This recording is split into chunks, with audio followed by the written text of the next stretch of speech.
China has a worrying fetish, a fetish for countries that have nothing going for them. These countries are torn.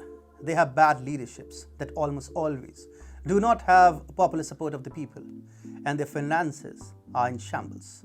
These three things are common in almost every country that China rules upon. It sees the perfect bait for its debt trap diplomacy, the perfect opportunity to have an overseas military base, and the perfect chance to flex its muscle and feed its fragile ego. So China pounces on the low-hanging fruits, thinking, wow, I'm genius. But it soon backfires, and a range of horrible things start happening after that. Take the example of Gwadar port in the Balochistan province of Pakistan. China has been trying to militarize it and flex its muscles at India. But the locals are hunting the Chinese right, left, and center. It's a strategy that has failed for both China and Pakistan, and now China is committing a similar blunder in the Atlantic. And welcome to TFI Global, the foreign affairs and geopolitical analysis arm of the TFI Media Group. I'm your host Atul Mishra. In this video, I will tell you how China's bid to make a military base in a disturbed part of Africa is the perfect recipe for disaster. Let's begin. China is ready to get its fingers burned with a ridiculous decision: a military base on Africa's Atlantic coast in the Central African nation of Equatorial Guinea. The port at Bata is all set to become the first Chinese military base on the coast of West Africa. With this, China is moving towards its long-held dream of establishing a military presence in the Atlantic. Earlier, it had tried to wrest control of the Lajes field, an Air Force base in Portugal, but it failed. So now China thought, let's build a military base in the troubled nation of Equatorial Guinea. But this desperation could end up costing China in a big way. Beijing is desperate and is trying to send a message to the US. If you can venture into the South China Sea, we can venture into the Atlantic. US officials told the Wall Street Journal that with the planned port, Chinese warships might be able to rearm and refit in a location opposite to the east coast of the United States. US officials have expressed concern over the development. The Chinese naval base would be located approximately 10,000 kilometers or 6,000 miles from Washington. And it makes sense for the US military to express concern.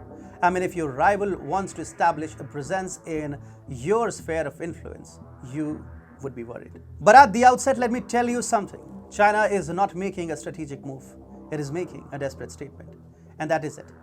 Equatorial Guinea is no stable part of Africa. It is a red zone, the hub of piracy. And the Chinese Navy has zero experience in anti-piracy operations and combat. The Economist magazine claimed that the Gulf of Guinea would be a logical place to look for a base. It added, piracy is a scourge there, and that China could argue that it is needed there. But the fact is that no one invited China. It ended up searching for a country where it can influence a corrupt regime and establish a military base. The Economist itself has stated that the family-run dictatorship in Equatorial Guinea happens to be the sort that China is well practiced at doing business with in Africa: brutal, corrupt, and in financial shambles. So China simply wants to debt trap a corrupt and bankrupt regime that doesn't have the support of the people of the country.